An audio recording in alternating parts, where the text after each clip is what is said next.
नमस्कार। अनूप मिश्रा। लॉकडाउन का 29वां दिन। पृथ्वी दिवस है आज। पूरे विश्व को मैसेज देने का अच्छा दिन भी है। और मेरा लगातार लॉकडाउन पीरियड में मैंने 4 पर्सनालिटी डेवलपमेंट पर लेक्चर दिए हैं। ये सीरीज़ चलता रहेगा, 2-3 सीरीज़ और, ताकि कंपाइल हो सके। तो मैं फिर कोरोना वायरस के इस महामारी से बचने की सबको अपील करता हूं, और लॉकडाउन पीरियड में घर पर रहने की अपील करते हुए कल हमने पर्सनालिटी डेवलपमेंट के परिचर्चा के दौरान त्रिवर्ग बताया था और नेगेटिव एस्पेक्ट्स बताए थे, जो मोह और क्रोध। कुछ और नेगेटिव एस्पेक्ट्स के साथ आज का भी हम कुछ चीज़ शुरू करते हैं। वो एक अहंकार। अहंकार भी एक बहुत बड़ा ऋणात्मक या नकारात्मक एस्पेक्ट है। और अगर दुनिया के लिए मैसेज देना होगा, दुनिया को बताना होगा, तो the word that comes close to its English its ego. और अहंकार means the feeling of I being important. America कह रहा है कि मैं ही बड़ा हूँ, मैं ही सबसे अधिक WHO को देता हूँ, इसलिए मैं रोक दूंगा, है ना। तो आई वाले जो टक्कर है उसमें चाइना और अमेरिका का ट्रेड वार चला, जिससे कि ग्लोबलाइजेशन के कई सारे दुष्परिणाम हमारे सामने आएंगे और आने वाले हैं। सो अहंकार is when A part starts feeling that it is not a part of the whole subject to the rules of the whole.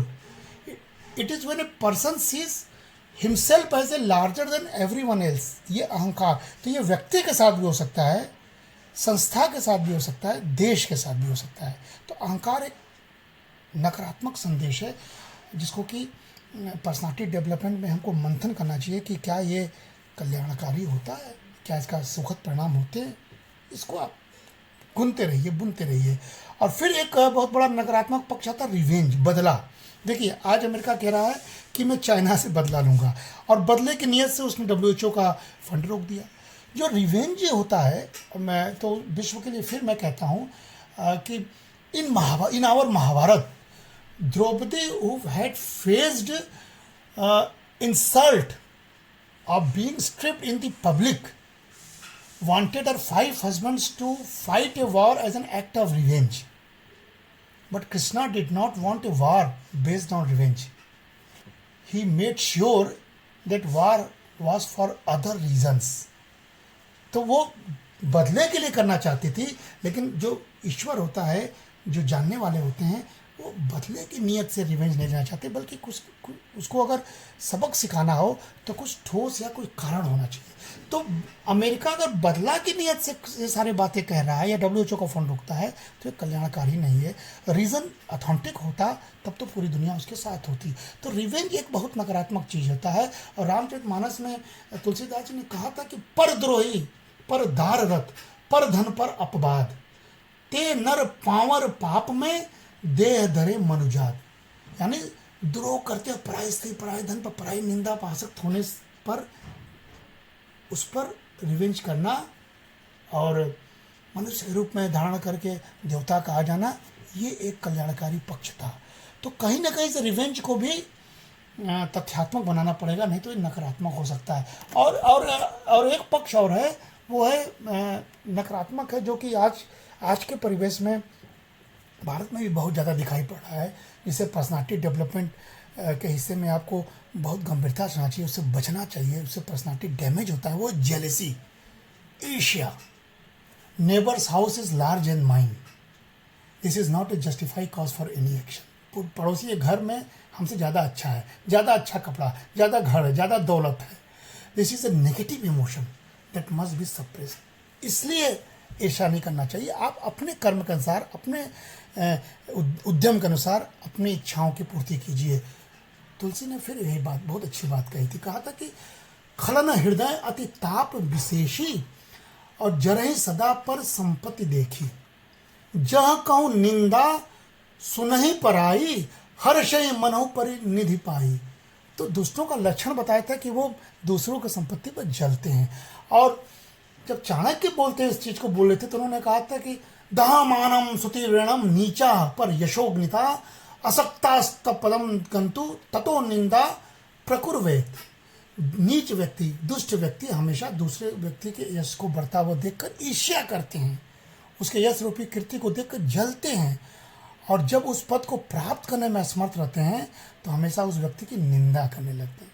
तो आज की परिस्थिति देखिए, चारों तरफ ये दिखाई पड़ रहा है जिससे कि नकारात्मकता फैल रही है और उससे उसी व्यक्ति की पर्सनालिटी डैमेज हो रही है और किसी यश वाले व्यक्ति की पर्सनालिटी डैमेज नहीं होती है। तो ये भी एक नकारात्मक। फिर एक और है हैट्रेड, घृणा।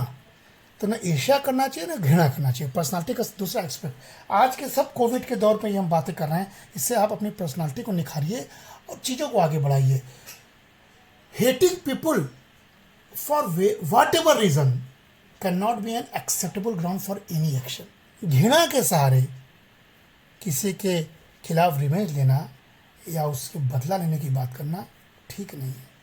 तो अगर चाइना से घृणा कर अमेरिका कर रहा है, चाइना अमेरिका से घृणा करे, मुस्लिम कंट्रीज यूरोपियन कंट्री से घृणा करे, पाकिस्तान भारत से घृणा करे, तो ये पूरा ग्लोब में घृणा का माहौल बनेगा। और इसी तरह विद इन कंट्री पे अगर हम एक दूसरे से घृणा करें, किसी धर्म किसी समुदाय से घृणा करें, तो उसका जानते हैं नकारात्मक भाव पड़ता है। आप देखिए तमाम घटनाएं जो मॉब लिंचिंग हो रही है, एक साधु की निर्मम हत्या दुखद हत्या थी। किसी का भी निर्मम हत्या एक घृणा के माध्यम से होगा तो वो समाज में एक नकारात्मक संदेश पैदा करेगा। तब तुलसी क्या कहते हैं, जब कहू कै देखें विपत्ति, सुखी भय मानव जग निपति, स्वार्थ रत परिवार विरोधी, लंपट काम लोभ अति क्रोधी।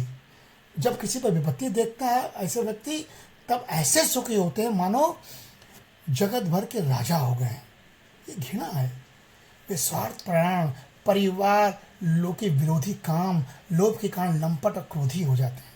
तो ये हैट्रेड से बचना चाहिए, नहीं तो पर्सनालिटी आपकी डैमेज हो जाएगी। और आज के परिवेश में लॉकडाउन में ये मंथन का दौर है, इसलिए काम क्रोध मद लोभ परायण, निर्दय कपटी कुटिल मलायन, बैरु अकारण सब काहू सो, जो कर हित अनहित ताहू सो। काम क्रोध मद लोभ के परायण, निर्दयी कपटी कुटिल पापों के जो घर होता है उससे बचना चाहिए। बगैर मतलब का किसी से बैर लेने का मतलब नहीं। इसलिए भारत ने हमेशा अपना रास्ता स्वयं अलग चुना है और भारत सफल भी रहा है। और इस प्रकार अगर हम इसको आगे बढ़ाए थे तो ये झूठ घृणा ये सारे तिरस्कृत चीज़ें हैं, नेगेटिव चीज़ें जिस पर की बात करना चाहिए। तो आज के दौर में जब आज हम समाप्त करेंगे अपने लेक्चर को, तो हम फैक्ट क्या है इस पर बात करते हैं। फैक्ट क्या है, तुलसीदास के शब्दों से शुरू करते हैं, दोहा से चौपाई से शुरू करते हैं। ज्ञानी तापस सूर कवि, कोविद गुण आगार, के ही के लोभ विडम्बना, के निन यही संसार। कौन ऐसा है संसार में जो ज्ञानी तपस्वी सूरवीर कवि विद्वान या गुणों का धाम है, जिसको लोभ कभी न कभी नहीं हुआ, हमेशा हुआ है। बहुत सारे संत देखो, आप लोग देख लीजिए, लोभ की वजह से उनकी मिट्टी पलीत हुई है। बहुत बड़े बड़े लोग जेलों के सलाखों में गए लोभ की वजह से। तो फैक्ट ये है कि लोभ तो मन में है, लेकिन कंट्रोल करना भी तो हमारा ही दायित्व है, कर्म है। तो इसलिए अगर हम इसकी बात करते जाएंगे तो तुलसीदास जी के शब्दों में अगर खोजा जाए तो उन्होंने कहा कि व्यापी रहे संसार महु, माया कटक प्रचंड, सेनापति कामादि भट, दंभ कपट पाखंड। माया की प्रचंड सेना संसार भर में छाई हुई है। यानी हम लस्ट से, डिजायर से, इकोनॉमिक बिहेवियर से, एसेट से प्रभावित न हो, व्यक्तित्व से प्रभावित हो, व्यवहार से प्रभावित हो, अच्छे गुणों से प्रभावित हो। नहीं तो ये जो काम क्रोध और लोभ रूपी जो ये कामादि है, वो सेनापति के रूप में तमाम तरह की विपत्ति आपके सामने ले आ देगा। और इसलिए इस पर कंट्रोल कीजिए। ये बहुत बड़ा एक इशू है जो विश्व को भी बताना पड़ेगा, भारत को उसको लीड करना चाहिए। क्योंकि देखिए, जब कौटिल्य अर्थशास्त्रियों को ये विद्यार्थियों को संदेश दे रहे थे तो क्या कहा था, कामम क्रोधम तथा लोभम स्वादम श्रृंगार कौतुके अतिनिद्रा तिसेवे च विद्यार्थी हष्ट वर्ज्यते। सीधे सीधे कहा था। पर्सनालिटी डेवलपमेंट का हिस्सा है ये स्टूडेंट्स के लिए, कि आवश्यक है विद्यार्थियों के लिए कि 8 बात को त्यागें। ये मानेगा नहीं कोई, आज एकदम इसके विपरीत एक्टिविटीज़ हो रही हैं, लेकिन मंथन तो कर सकते हैं कि क्यों ऐसा कहा था। क्या था, काम क्रोध लोभ स्वादिष्ट पदार्थों की इच्छा, श्रृंगार करने की इच्छा, खेल तमाशे में व्यर्थ का समय कमाने की इच्छा, अधिक सोने की इच्छा और चापलूसी पसंद करने की इच्छा, ये तो सिद्धांत विकार है, उससे दूर होना चाहिए। देखिए, अगर हम स्वादिष्ट पदार्थ की इच्छा कर रहे हैं तो अमेरिका में लॉकडाउन का विरोध हो गया, और हम संयमित जीवन अपने संस्कार के बल पर हैं तो हम इस पर विजयी पाने की कार पर हैं। तो कौटिल्य जिंदा है हमारे यहाँ, इसलिए हम संयमित हैं। इसलिए उन्होंने कहा था कि क्रोधो व्यवस्थितो राजा तृष्णा वैतरणी नदी विद्या काम दुधा धेनु संतोषो नंदन वनम, यानी क्रोध यमराज के समान है, तृष्णा वैतरणी है, विद्या कामधेनु है, संतोष नंदन वन है, अर्थात इंद्र के उद्यान। तो सबसे बड़ा जो धन है वो संतोष है, और आज यही संतोष पूरे 1 महीने के लॉकडाउन पीरियड में भारत के काम आ रहा है। भारत अगर संतोषी नहीं होता, भारत अगर विवेकी नहीं होता, तो इस कोरोना युद्ध में भारत जीत के कगार पर न होता। और विश्व को यही हमसे सीखना है, सीख भी रहा है, और हमको इस चरित्र को छोड़ना नहीं है। हम बार बार कहते हैं यही वैश्विक चरित्र बनाने का समय है। ये कौटिल्य को, तुलसी को और अपने सारे एंशिएंट विचारकों को हम परोसें विश्व के सामने, कहें कि देखो ये तुम लो और अपना विज्ञान और अपना विकास हमको दो। तो ये यूनिवर्सल लेसन भी देखिए, हम विश्व की बात, हम केवल अपनी बात नहीं कर रहे हैं, ये केवल तुलसी कौटिल्य नहीं कहते हैं, बल्कि यूनिवर्सल लेसन क्या है कि मार्टिन लूथर किंग जैसे लोगों ने क्या कहा था उद्यम के लिए, कर्मवीरता के लिए। उन्होंने कहा था if you can't fly then run, if you can't run then walk, if you can't walk then crawl, but whatever you do you have to keep moving forward. हमारी संस्कृति है, मार्टिन लूथर ने समझा था और अपनी भाषा में अपने लोगों से कहा था कि आपको लगातार मूव करना है किसी न किसी रूप में। आज लॉकडाउन के पीरियड में हम कुंठित होकर बैठ जाते तो भारत जीतता नहीं। हम रोज कुछ ना कुछ कर रहे हैं, यत्न कर रहे हैं, प्रयत्न कर रहे हैं, और विश्व को ये मैसेज दे रहे हैं कि देखिए विपदा आती है तो कैसे सामूहिकता से, एकजुटता से लड़ा जा सकता है। और इसी को जब कौटिल्य कहते हैं, देखिए हम यूनिवर्सल बात बोलते हैं, तो कौटिल्य कहते हैं कि उद्योगो नास्ति दारिद्र्यम, जपतो नास्ति पातकम, मौने च कलहो नास्ति, नास्ति जागृते भयम। यानी जो आज का दौर है कि हमेशा उद्यम करते रहिए। हम उद्यम कर रहे हैं, हम अपनी ऊर्जा को बचाए हुए हैं, फिर से खड़े होंगे तो व्यक्ति दरिद्र नहीं हो सकता है, ठीक है। और इसलिए विपदा के समय मौन रहना चाहिए, आलोचना नहीं करना चाहिए, कई चीज़ों का ट्रस्ट करना चाहिए। इसलिए ये सारी चीज़ वेस्टर्न ने भी माना, लेकिन आज का दौर ऐसा है कि दोनों सामूहिक रूप से अगर माने तो हम ऐसे महामारी के खिलाफ लड़ सकते हैं। पंडित मालवीय जी फिर हमको याद आते हैं, मालवीय जी के बिना तो हम रह ही नहीं सकते हैं ना।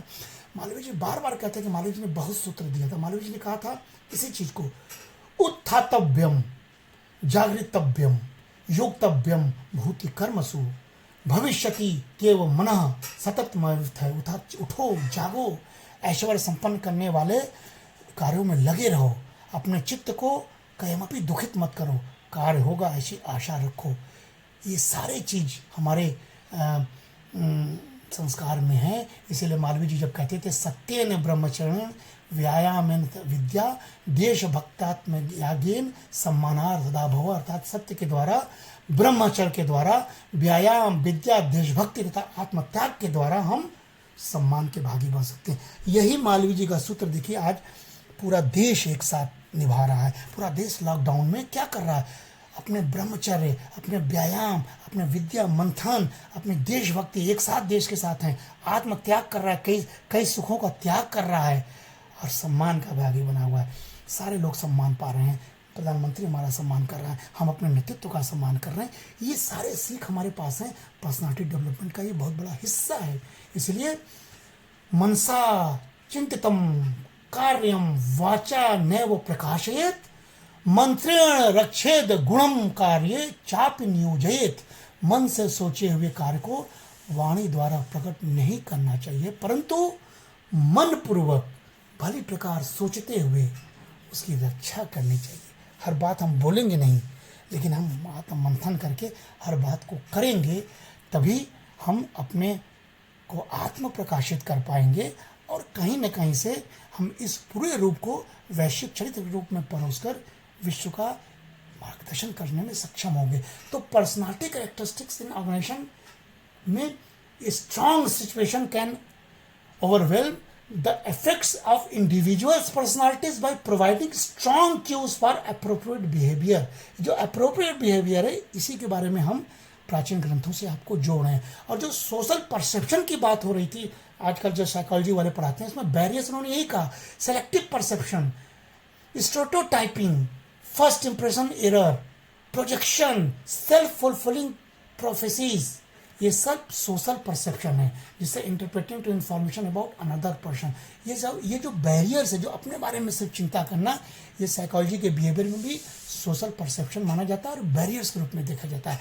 सोशल परसेप्शन में और क्या है, परसीवर जो कैरेक्टरिस्टिक्स होती है वो होती है familiarity with target, attitudes, mood, self concept, cognitive structure.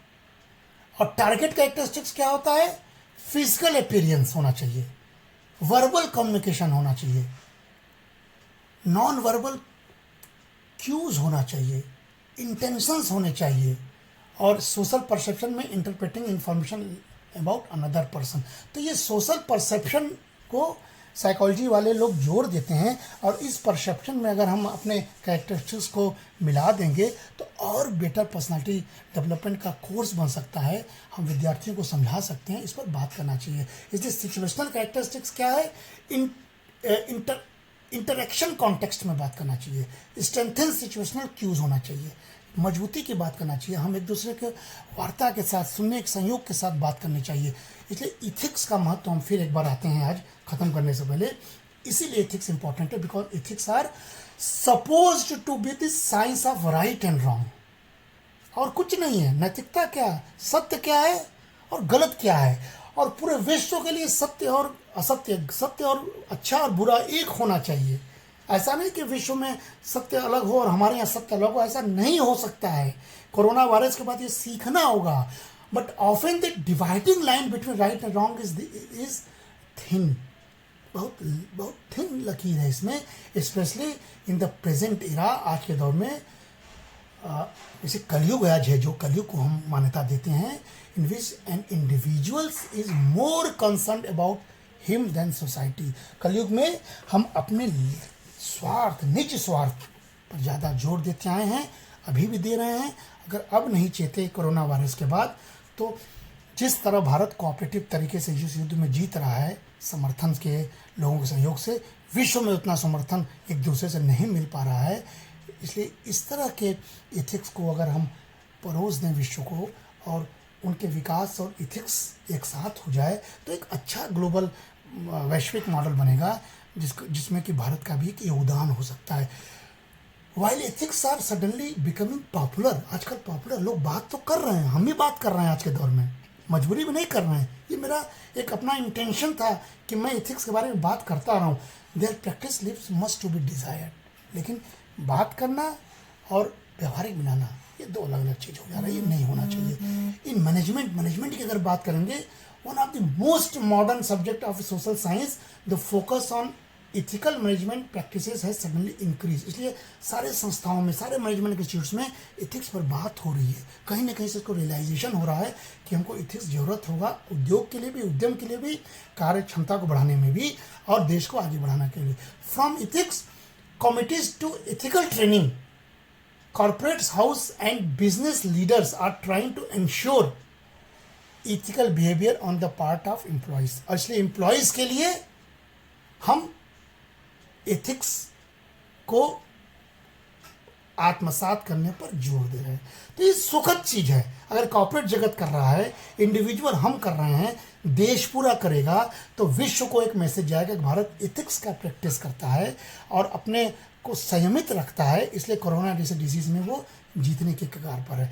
आज हम इतनी ही बात को समाप्त करते हैं इसी पॉइंट पर। कल हम कोशिश करेंगे किसी और मुद्दे पर बात करेंगे, लेकिन इतना ज़रूर है कि हमको अपने व्यक्तित्व का निर्माण करना चाहिए। व्यक्तित्व में हमेशा सत्यता और नैतिकता का जोर देना चाहिए, ताकि हम दूसरों के दर्द को महसूस कर सकें और कोरोना जैसे वायरस से, कोरोना जैसे महामारी से एकजुट होकर लड़ सकें और सरकार पर ट्रस्ट करके हम सरकार का सहयोग कर सकते हैं। बहुत बहुत धन्यवाद। घर में ही रहें, जब तक सरकार ऐलान न कर दें कि ये पूरा का पूरा देश सुरक्षित है, तब तक सरकार का पूरा सहयोग दें। बहुत बहुत